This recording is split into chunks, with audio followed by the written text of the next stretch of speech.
Welcome to the Hidden Truth Stories channel. Today, we're diving deep into an unexplored historical mystery. The air above the Andaman Sea, heavy with moisture and the promise of tropical rain, shimmered with a heat that seemed to intensify the mystery surrounding one of Earth's most isolated and fiercely guarded places. North Sentinel Island ***, a small emerald jewel set in the vast blue expanse, technically part of India, yet governed by its own immutable law of non-contact, a law enforced for millennia by its inhabitants, the Sentinelese people, a Paleolithic society whose origins and history remain utterly, defiantly unknown, a perfect living enigma. The scene and the core mystery of North Sentinel Island are established, focusing on its isolation and the Sentinelese as a living enigma. Professor Julian Marsh, a highly respected American historical linguist specializing in lost tongues and pre-Dravidian cultures, watched the island from the deck of his chartered research vessel, the **Kala Pani*, its name meaning black water, an appropriate moniker for a vessel skirting the edge of the world's last true historical frontier. Julian wasn't interested in making contact, a pursuit he considered unethical and foolish. His mission was to decipher the unspoken history of the Sentinelese, a compilation of clues gathered over decades from obscure colonial records, fragmented geological surveys, and the almost unbelievable whispers of local Andaman Islanders. The protagonist, Professor Julian Marsh, and his specific non-contact mission, deciphering the island's unspoken history, are introduced. The whispers spoke not of savage hostility, but of a deep, ancient guardianship a protective mandate the Sentinelese had carried since the dawn of time. Julian's theory, one that had cost him tenure and reputation, held that the island was not a simple, isolated refuge, but the location of a pre-Diluvian archive, a repository of knowledge intentionally sealed away from the corrupting forces of what the ancients termed the Age of Iron, and that the Sentinelese were the fiercely dedicated keepers of that knowledge, their hostility a duty, not a natural characteristic, a perfect, unbroken link to a lost epoch. Marsh's radical theory is unveiled. The island is an intentional archive, and the Sentinelese are its dedicated, protective keepers. His companion on this quiet, almost illicit vigil was Dr. Priya Sharma, a brilliant, young Indian bioarchaeologist whose family roots lay in the Nicobar Islands, giving her an invaluable, intuitive understanding of the region's deep cultural narratives.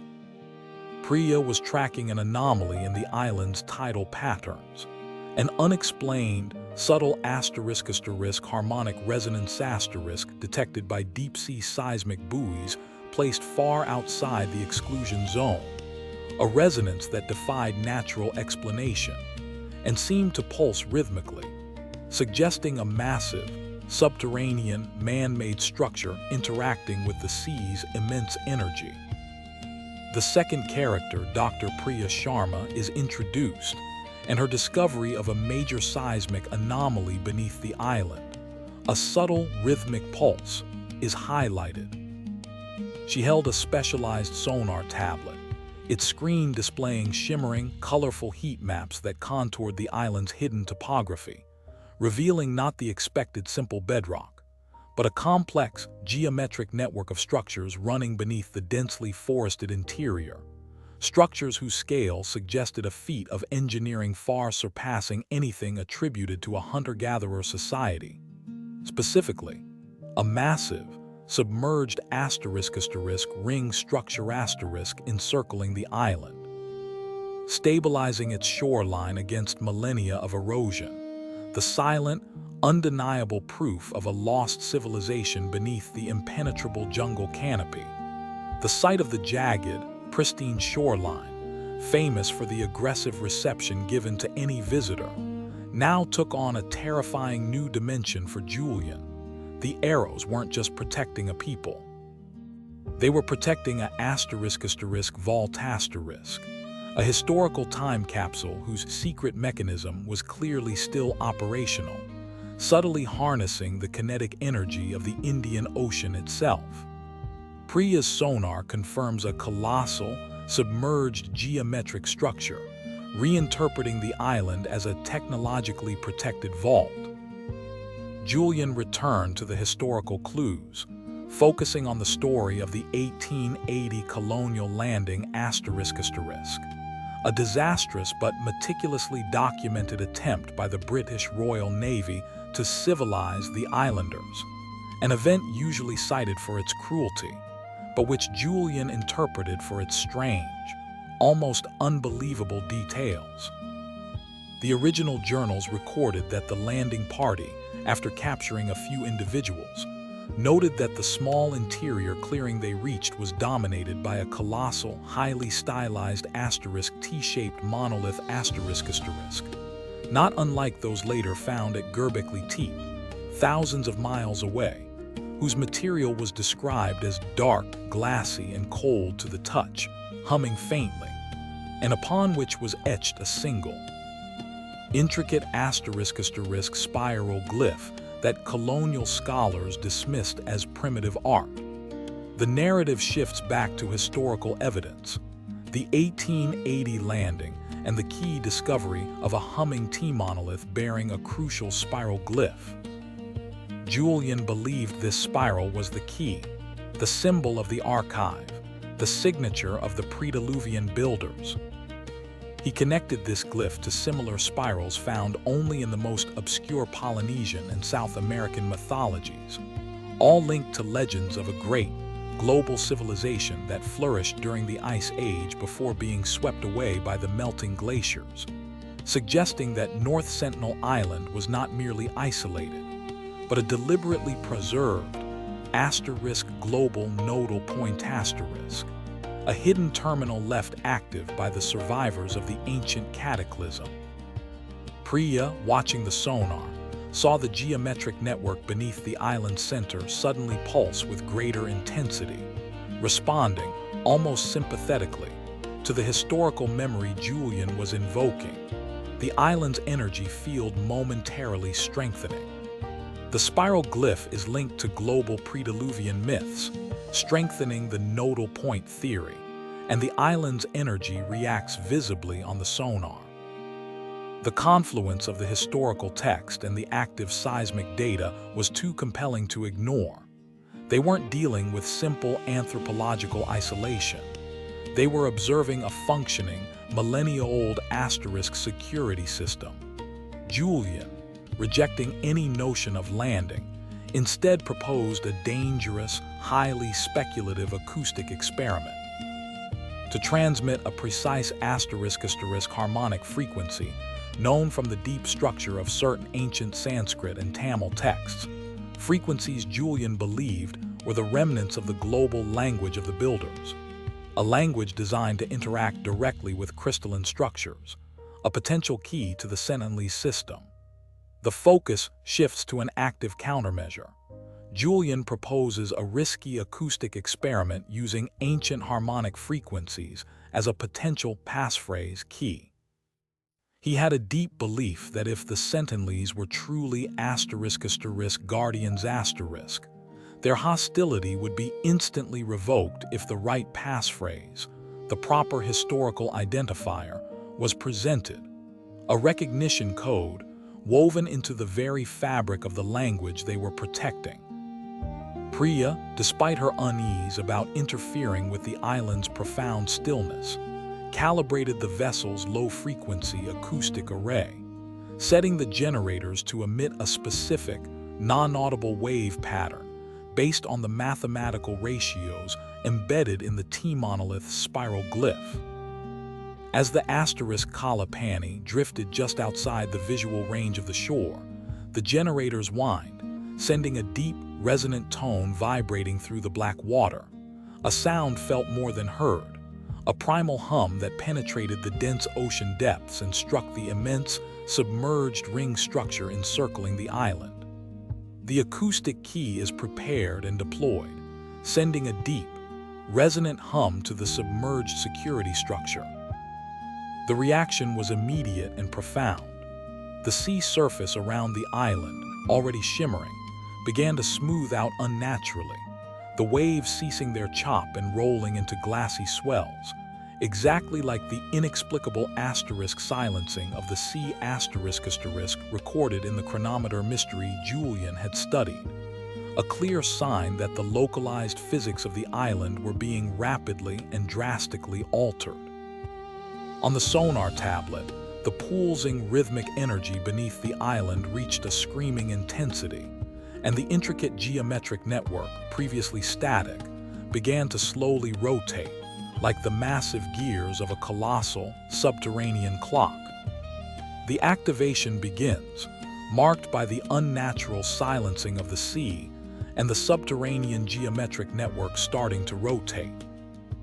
Then, as the harmonic frequency reached its peak intensity, a small, barely visible section of the dense jungle canopy near the center of the island, a place no modern person had ever successfully reached, began to glow with a faint, steady blue-green luminescence a soft, unnatural light filtering up through the leaves, marking the exact spot where the colonial journals had placed the T-monolith. The Sentinelese, who Julian had expected to see emerge, did not appear. Instead, the profound stillness held, the island's energy focused entirely on the emergence of the light, the activation of the archive now complete, its protective system having recognized the ancient password. The archive's location is revealed by the blue-green luminescence, confirming the successful password activation. Priya, her voice tight with awe, pointed to the screen. The seismic imaging was now showing a large, cylindrical section of the island's core rapidly, yet smoothly, rising from the surrounding bedrock, pushing aside jungle and soil with impossible, silent precision. A massive elevator mechanism brought to life after 12,000 years of dormancy. The rising cylinder revealed not a simple stone wall, but a structure composed entirely of the same dark, glassy, crystalline material described in the 1880 journals, polished and glowing with the blue-green light, a pristine, monumental column pushing through the jungle, confirming the ancient technology. The physical archive emerges. A massive, crystalline cylinder silently rises from the island's core, demonstrating advanced lost technology. As the cylinder stabilized, a small, horizontal aperture, a perfect square, slid open at its base, revealing not a tunnel but a room bathed in pure white light. And standing silently within the room, illuminated and utterly still, was a single figure, a Sentinelese male, but dressed in robes woven from an unknown light-refracting material. His posture not of a hunter, but of a priest or librarian . His eyes fixed on the distant vessel, a look of profound, eternal recognition crossing the 12 millennia between them. He held in his hands a single object, a perfectly spherical orb of clear, humming crystal, the archive itself, the sealed truth of the pre-Diluvian world. The guardian is revealed, a robed Sentinelese librarian holding the central, humming crystalline archive orb. The Sentinelese guardian, without any gesture of threat or welcome, simply held the crystal orb forward, a silent invitation, a gesture of completion, as if the activation was not for their benefit but for the world's, the time of the archive's release finally arriving after the long sleep of human civilization. Then, in a blink, the Sentinelese figure stepped back into the blinding white light of the chamber, the spherical orb placed gently back onto an unseen pedestal within. The small, square aperture slid shut, the blue-green light faded, and the colossal crystalline column began its slow, silent descent back into the island's core. The guardian makes a silent offering, But the archive immediately begins its slow, silent descent, sealing itself once more. The jungle canopy silently closed over the scar, the soil and trees folding back into place with impossible speed, sealing the archive once again. The event a perfectly controlled, localized asterisk spatial and material erasure asterisk, reminiscent of the vestiges of the impossible, leaving no physical trace of its momentary emergence. The sea immediately returned to its choppy, ordinary state, the deep humming ceased, and the island became once more the silent, defiant fortress it had always been, the enigma intact, the truth sealed, the contact refused, but the asterisk message delivered asterisk. The archive reseals completely, mirroring the vestiges' erasure, leaving the island as a silent fortress but with its message delivered. Julian and Priya stood stunned, knowing they had witnessed the intentional, momentary unsealing of the world's oldest archive, a historical truth that could not be documented in photos or samples, but only held in the profound, shaking certainty of their memory. A message that confirmed the Sentinelese were not primitive isolationists, but the final, faithful wardens of a knowledge too vast, too powerful, and too sacred for the modern world to possess. Its secrets waiting patiently for the next harmonic alignment, the next moment the sea would be silenced. The story concludes with the emotional and intellectual consequence of the witnessed event, confirming the Sentinelese as sacred wardens of a vast, undocumentable truth. This mysterious journey ends here, but stay tuned for more untold stories in our next video. Subscribe to the channel and hit the bell icon so you don't miss any new stories. Thank you, and see you again.